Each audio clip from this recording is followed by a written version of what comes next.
Hello there, my name is Armando. Discipline has always played a very important role in my life, both growing up and as an adult as well. It's one of those concepts that carries a strangely heavy emotional charge.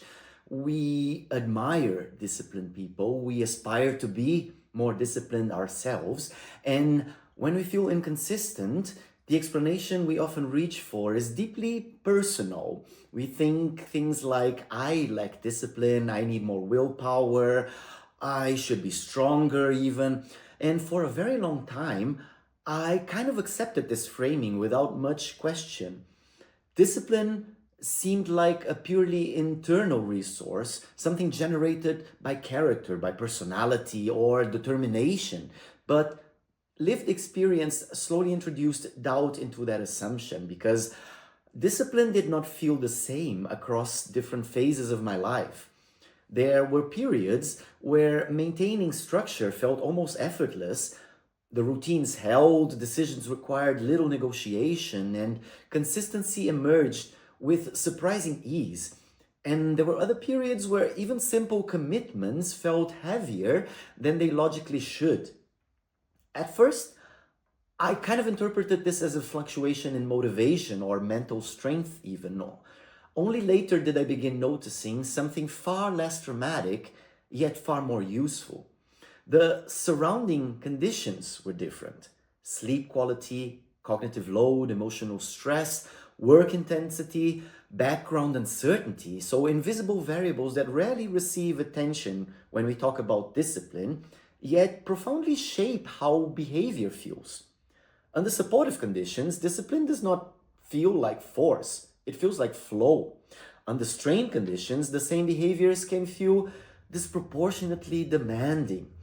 And this distinction matters more than it first appears because it shifts discipline from a moral evaluation into a design evaluation. So instead of asking, why am I not disciplined enough?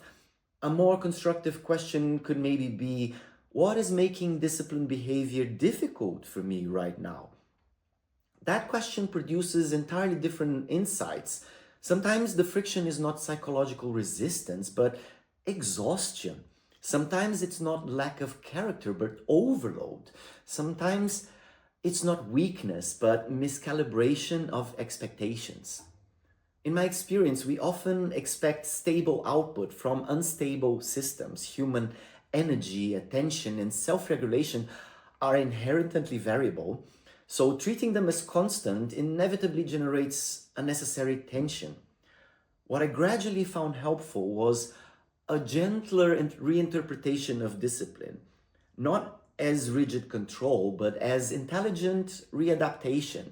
So, maintaining direction while allowing flexibility, preserving continuity without demanding mechanical consistency, reducing internal conflict rather than amplifying pressure, because sustainable discipline is rarely about intensity or effort.